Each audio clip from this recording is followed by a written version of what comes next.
Coming up today on Locked On Texas Tech, our pets' heads are falling off! You are Locked On Texas Tech, your daily podcast on the Texas Tech Red Raiders. Part of the Locked On Podcast Network, your team every day. We're going to start this thing off right.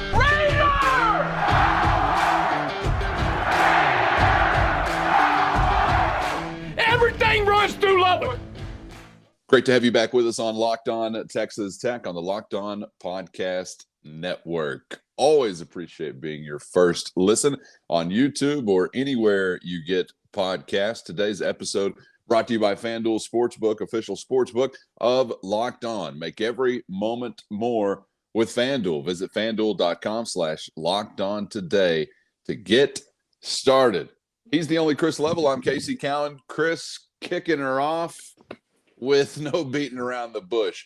Brutal affair from United Supermarkets Arena as the Red Raiders fall 76-61. There's a whole lot to get to that is not pleasant, even beyond the final score, as we talk personnel, Chris, and some of those we saw in street clothes, some of those we saw have to leave the game in agony, it seemed like. Hope Pop Isaacs is doing okay today. But first, just in general, big picture game thoughts, man. You did not have enough to get it done against a team that had only won once in the conference coming into the ball game with you. Yeah, I guess at some level, this is really just shocking that you're – I mean, at face value, I mean, you won 27 games last year. You were in the Sweet 16, and now you are clearly in last place in the Big 12.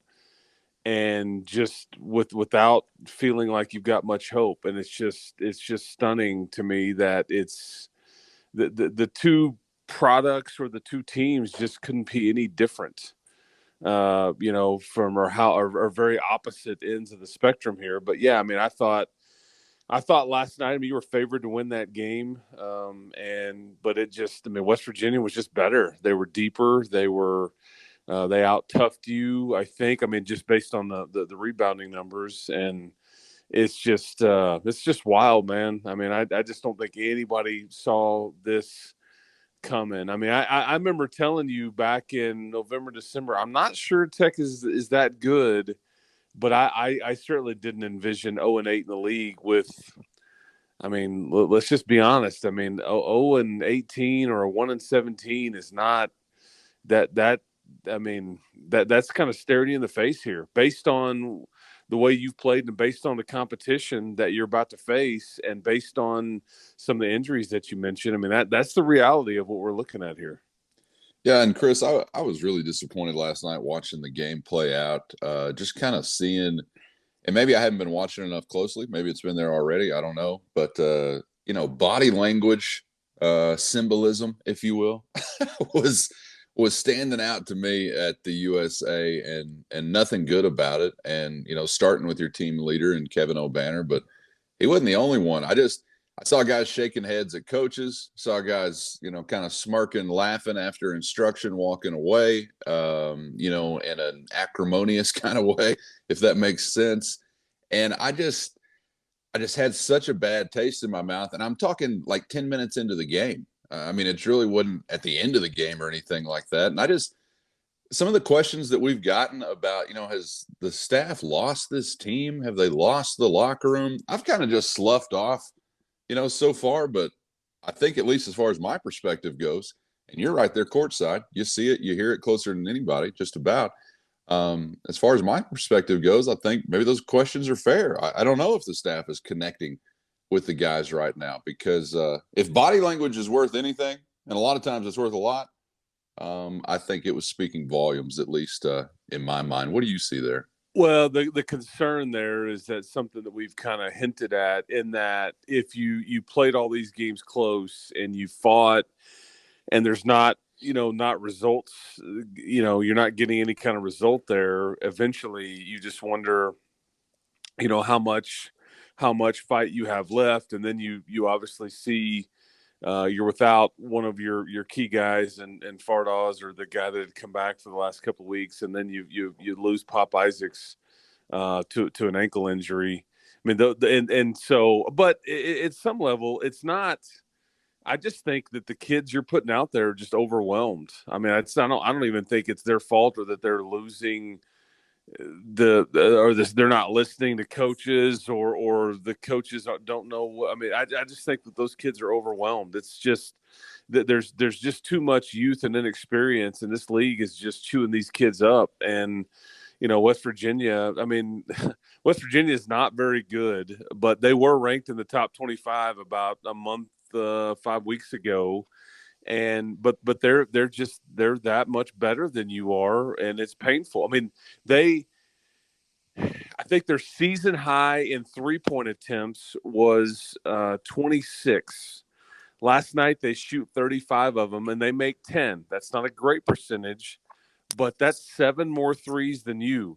And your team looks like you can't even really get a shot off, or you've got kids that won't even shoot it. I mean, like Lamar Washington just doesn't feel comfortable from the perimeter and attempting, a jump shot. And it's, I mean, and we, Robert Jennings, he heaved up a 3 that was just kind of a prayer from the corner that Right. was an air ball. I mean, there's a variety of different things. Now, granted, West Virginia banked in a couple. Okay, so some of the ones they threw up. Yes, they did. Be honest, like, come on, man.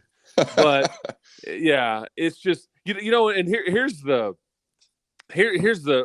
good way to transition into kind of what you brought up. Is that have you seen many comments about I don't know what we're doing on offense or what offense are we running, or have you seen some of that out there? I have seen some of that, Chris. Okay. I've said some of that maybe to myself on occasion. Exactly. Okay, and I've had the same questions. I think, but let's dig a little deeper there. But first, today's episode brought to you by our brand new sports betting partner for the Locked On Podcast Network, FanDuel. The NFL playoffs are here, and we are jacked about this new partnership with FanDuel because they're America's #1 sports book. And if you're new to FanDuel, that's even better. Got many great features making betting on sports fun and easy, even for a first-timer. New customers can join today to get started with $150 in free bets guaranteed when you place your first $5 bet. Just sign up at FanDuel.com/lockedon. That's FanDuel.com/lockedon. FanDuel's got all your favorite bets from the money line to point spreads to player props and more. Plus, you can even combine those bets for a chance at a bigger payout with a same game parlay, baby. All on an app that's safe, secure, easy to use. Football fans or otherwise, don't miss out. Place your first $5 bet to get $150 in free bets, win or lose, right now at FanDuel.com/lockedon. That's FanDuel.com/lockedon. And make every moment more with FanDuel, the official sportsbook partner of the NFL. But let's dig a little deeper there. What offense can you run when really you've got a lot of guys are good at one thing, but they're very flawed in others? Okay, so let's just go through it. I mean, Davion Harmon is not an elite passer. He's a dribble, can just shoot some fadeaways. He's very good in transition, but in the half court, he's not gonna set guys up. That's just not in a plus in his skill set. You look at Pop Isaacs, he can attempt threes and things like that. But you look at like Kevin O'Banner, he can shoot threes, but he can't really go create his own shot. Daniel Bacho, not a really good back to the basket type player. I mean, there's just not much that you can, and so they run a lot of ISO stuff. I don't know, but it just looks like that it's hard to mesh it together with some of the pieces that you have. And like, I don't want to be critical here, but I mean, Jalen Tyson plays 33 minutes in this game, 33 minutes, and records 1 rebound on a night when you were out rebounded by 18 or 19. That's just, and he's a small forward. I mean, and a couple of weeks ago, he's pulling down 14 boards. Yeah. And it's like, and that's why I say West Virginia just out-toughed you. They wanted it more. They played harder, smarter. I mean, whatever. So it's just like, but offensively, I just don't know if they can figure out like how to highlight the skill sets of what they have, because they've got some flaws with their with their personnel. So, but man, it's painful right now, Cowan. I mean, it just is. It's tough to watch right now and watch everybody so frustrated, whether it's player, coach, fan, podcaster, doesn't really matter. It's like, it's just tough to see it because, I mean, like 7 or 8 months ago, you were like nationally relevant, big stage, and playing Krzyzewski, and now you're just, you're at the bottom end of the standings, and it's like I don't. It makes me nervous for the future for sure.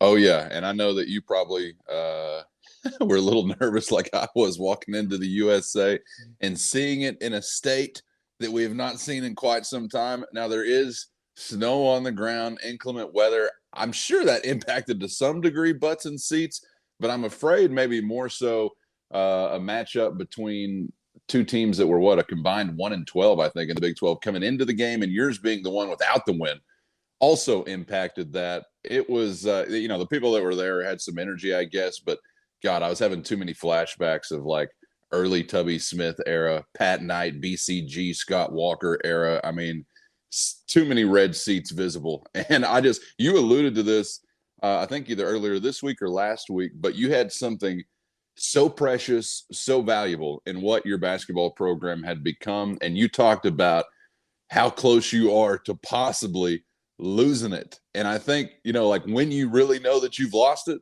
is not even necessarily when you look at an 0 for conference record so far, but it's when you see an arena that had really turned into one of the best in the country as far as environment, at least for a night when there was snow on the ground, not being the same arena. And that's something that really I get nervous about, a return to, I guess, apathy, Chris, is what you'd call it, because that's what those years were, a whole lot of apathy, and you don't want to be there.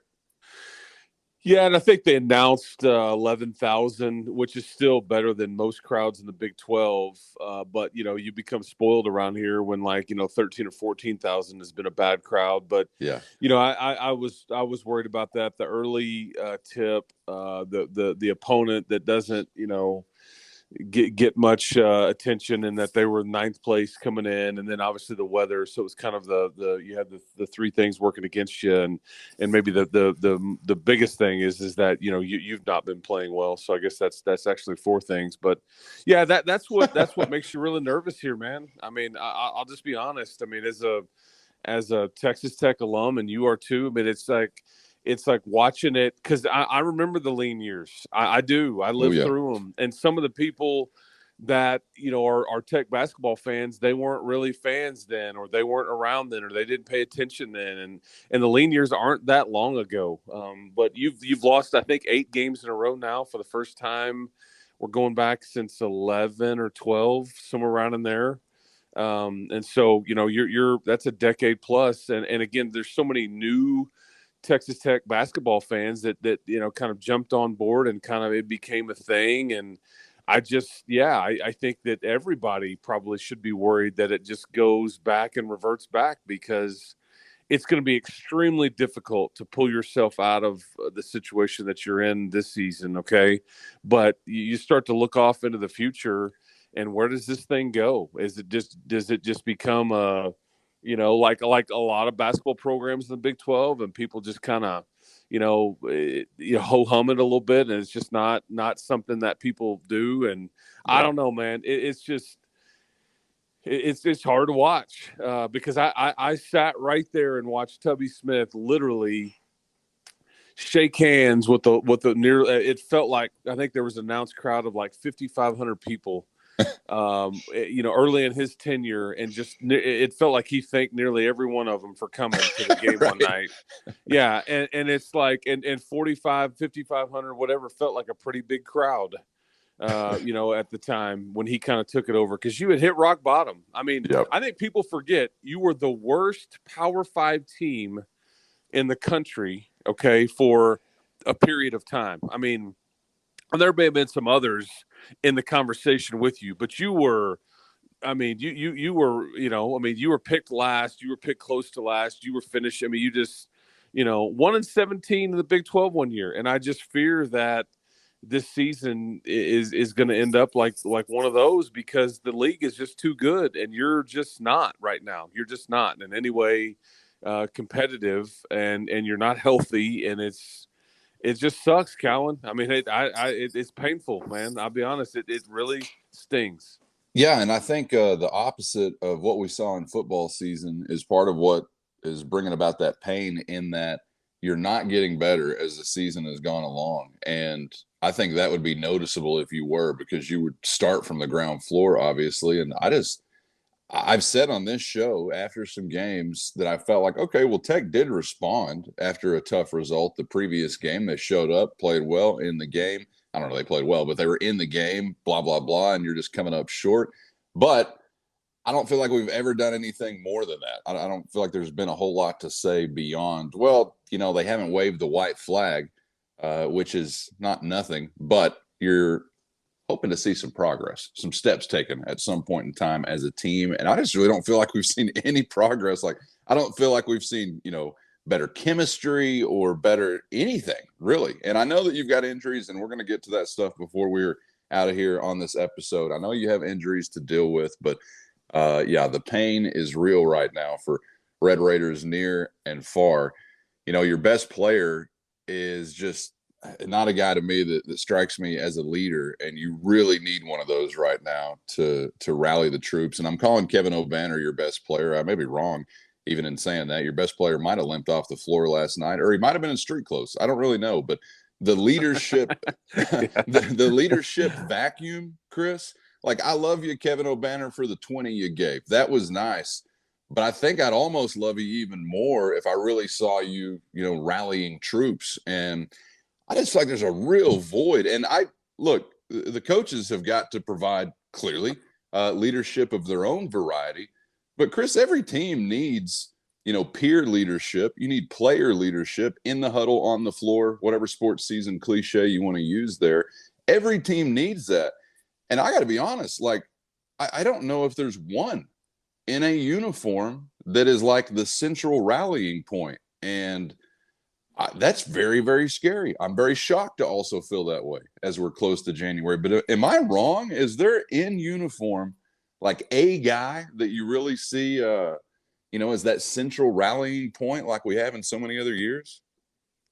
No, I think you're dead on, and I think Pop Isaacs is as close to a leader as you've got, and I think you're void in that category. I think there was lots of I would be willing to bet you, though, that when they put this roster together, they either overestimated certain people's leadership. They certainly, but that you're null and void in that category, man. There's no way around it. And I think Pop has at times tried to speak up, and I don't know if he's necessarily felt comfortable because he's kind of the newer guy and all that. Right. But I think as the season has gone along, I think that he's earned the right to speak up, and there's a care factor there, it appears. So, but yeah, that as much as you're just not as talented as other teams. I mean, you're definitely, very much void. And Mark Adams, because here's the positives, okay? Here's the positives, okay? Mark Adams said, okay, so he understands that. I think I heard him on his coach's show this week. He said the two things I think are important to note. One, it's like we talked about. Other teams have, like a Mike Miles, a Gabe Kalsher, a Keontae George, or an LJ Cryer, or last night it was Toussaint that just lit you up, and he's a backup. But other teams kind of have a DeJuan Harris for Cam and Jalen Wilson. You just have really key guys that you finish games with, that you close games with. And Mark Adams said, "Hey, we just don't have that guy." So there's some, they're admitting right there. They're not trying to force it. They just admit we don't really have one of those players, but that's a problem that you don't. And then two. I think here's where fans' ears should really perk up, because I think that I've been curious about this, and from his mouth to God's ears, because he says we are going to get into the portal and we're going to get older. And I think that's what, because it's essentially 5 freshmen. You have 4 true freshmen, but you've also got, Jalen Tyson, who's a redshirt freshman. And it's a square peg, round hole in the way that everybody else is going about it in this league. Everybody else is going older. You had to have a lot of depth, and then here you come along, and it's like, let's go younger and try to develop, and it just hasn't worked. Chris, isn't that wild to think about? Because like this transition in college basketball, because it wasn't so long ago that if you had like upperclassmen on your team, it's like, oh, well, you must stink because all the young guys come and go, they're out of here. And now through like transfer portal impact, it's like, if you don't have these older guys, well, what? Could you not get anybody in the transfer portal? It almost seems like to me some like big shift in, I guess, the seasoning of what you consider to be a good college basketball team. And yeah, when I'm watching this one and thinking about the last one or some of the last few, I feel like I'm thinking about old gray hairs we had last year. Like, boy, I just wish we had Grandpa Bryson Williams, on the team. And it's like, what was he, 23 or something, 22? I don't know. But it seems like they were 40. They were grown men that just naturally were going to exude some leadership capabilities or characteristics. Well, people were scared to death of your team last year because when they saw you, one, you looked the part across the board. And then 2, you were tough enough and mature enough to handle some adversity. And while it wasn't perfect and you missed shots at times, you just kind of beat people up. And right now you're just getting beaten up, and these kids they're just overwhelmed, but you just can't.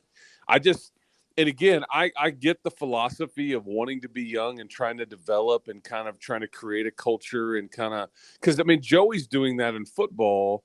However, the difference is that he's got a lot of older guys still and then can bring the younger guys along. You really have no older guys in basketball right now. Okay. The roster is so small and you ended up losing everybody. So it's a little bit apples and oranges kind of comparison.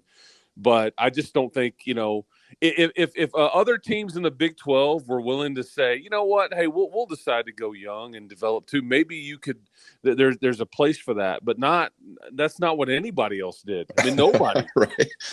And I look at like only really Kentucky and Duke can compete at a high level.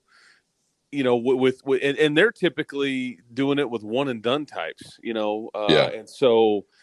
And that's, you don't have any of that or close to that on your roster. And so want to just have guys for 1 year. He liked that team a lot last year, and I think they liked him back. But it was just all so sudden, and then it's just gone and it's over. And I think he was trying to find a happy medium, but I almost just wonder if they kind of overcompensated and went so much younger. That I just, because I just don't know if you can keep this roster anywhere close to what it is right now going into next year, because you've already signed 2 freshmen, and you're graduating like a guy like O'Banner. Harmon can come back for another year, but you just got to fix some things. Then you've got to be older. So it was nice to see that he mentioned that we're going to go older and get in the portal. God, do you want to keep much of this together? Because so far it's like a box of puzzle pieces that's from 10 different puzzles. I think they have to take a long, hard look at that. I don't disagree. I think they have to take a long, hard look at it. And some of these guys are going to have to just commit and be a lot better, because I think there's a lot of kids that are trying to worry about what they've got going and not worried about doing some of the things that you have to do to win as a team. And Chris, in this era, I know it's got to be so much easier for an athlete in this era of ease of movement for an athlete. It's got to be so much easier to allow it to creep into your mind. Like, man, I'll just bail on this. I'll find something else. I'm out of here. Whereas previously you had to really dig into your mind and figure out what you could do to fix the situation. Right. I guess to some extent. Yeah. Yeah, I mean, it is. This is going to be an interesting next 6 weeks because there's going to be a lot of soul searching and a lot of questions and a lot of, there's going to be a lot of trying to figure out next moves here. You know what I mean? Yeah. And because I think naturally that's what happens is like everybody looks and tries to figure out how does this affect me, what's best for me, and that goes for coaches, players, everybody involved. But this just is. I mean, I don't even know what to say it. 0-8 is embarrassing. It's Shocking. completely. You said. Yeah, Shocking. it just is. It's like it is stunning the level that you've fallen here, and I hate it. I mean, I hate it. It's hard to sit there and process, and I'm thinking. I'm just looking for hope. I always joke at the end of these shows, keep hope alive and all those things. But it's just hard to feel good about any one thing right now. And I'll just call it at face value. I mean, look at it. I mean, you're about to get on the road and go to Baton Rouge and play LSU, and that's a game that you can compete in and win. They've lost 7 or 8 in a row. It's unfortunately, it's not going to really even mean anything if you win it. I mean, I'd rather win it than lose it. Don't get me wrong. But then you turn around on Monday night, and Iowa State is right here. On Big Monday, Iowa State, who just beat you by 30. Then you're going to go to Waco next Saturday. They're just one of the best teams in the country with elite level guards. I mean, you see what I'm saying? It's hard to like kind of look off into the distance and go. To feel good about it because the schedule is so tough and your roster is so depleted and just kind of inexperienced. And it's hard, man. I hate it. Yeah, you're saying our pets' heads are falling off to bring it back full circle. Is what yeah, I meant. and I, I mean, it's just. It's like I'm kind of at a loss. I mean, we've tried to talk it out here, and it's been probably good therapy for me and you. And I don't know, but Chris and I are both laying down right now while we're doing this on the couch. Yeah, but it's just, I don't know. I really, and again, this is still the same team. This is still the same team that, in some ways, realistically, could have started out the league being 3-3 or 4-2 even if a few things go your way. But it's kind of gotten away from you now, and I'm just afraid it's about to start snowballing on you. And that's the scariest thing is you mentioned the word apathy, but then the culture becomes, or the habits become, losing. And you have to break a lot of these habits because the expectation mentally becomes, it doesn't matter how hard we work, we're going to lose, or, hey man, they lose around here. It doesn't really matter. Somebody's got to step in and try to fix it. And that's got to be Mark. And it's going to be a monster problem to try to stop and to fix. And it's going to be quite the task. So, I mean, it is not a pretty sight right now.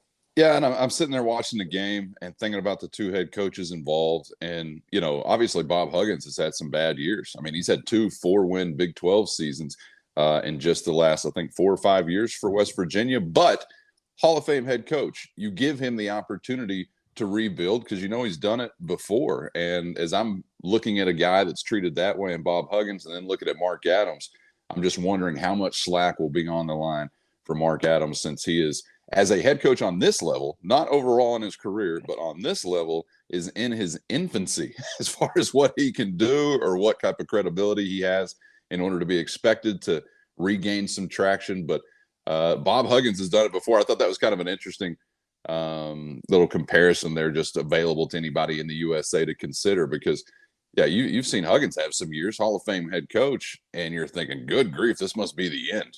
Just cast him off to sea for his Viking funeral or whatever. And then they'll come back and be in the second or third round of the NCAA tournament the next year somehow. So you never know. Chris, let's wrap this up really quickly with a high note. Oh, wait, never mind. We don't have any of those today. Let's talk about. I was all ears, man. Oh, I'm like, okay. You had me. I didn't mean to get you. I didn't mean to play that trick on you. Fardaz Aimaq was in street clothes to begin the game, and we saw Pop Isaacs leave the floor. It seemed like in great pain. So hoping for good things for him. But what are you hearing? Let's start with Isaacs. Is there any chatter? I know it's only been a few hours, but is there any chatter about the extent of what happened to him? They were going to X-ray him, I think, this morning. I think you're hoping it's not, any kind of break, but he just kind of tweaked his foot. So hopefully it's just kind of an ankle sprain, and in a way you go. Because I mean, it really is difficult as this has been. One, I feel like the one bright spot in some cases that you had has been Pop Isaacs, and 100%. I think he gives you a chance at times.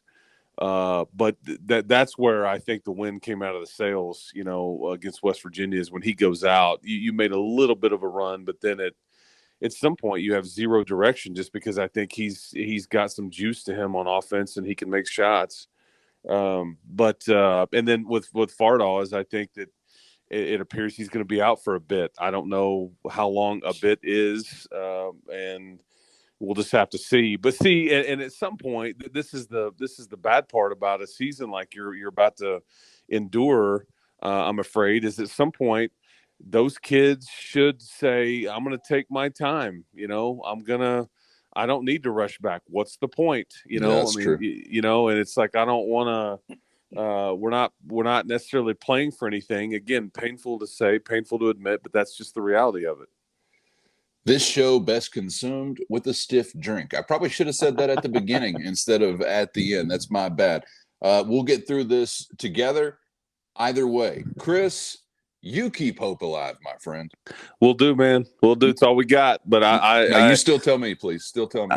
Yeah, keep hope alive, man. Yeah, I refuse to quit. Okay, good. Yeah. We want to pass it all the way around, and everybody out there as well. For you, keep hope alive. Thanks again for making Locked On Texas Tech your first listen every day on YouTube or anywhere you get podcasts. And we hope for your second listen, you'll check out our brand new podcast, Locked On College Basketball. Everything you need to know about the college hoop scene in one stop. It's Locked On College Basketball for your second listen on YouTube or anywhere you get podcasts. Always appreciate the perspectives, Chris, and we'll be back around to offer some more as we wrap up the week. One more again coming up next time around on Locked On Texas Tech.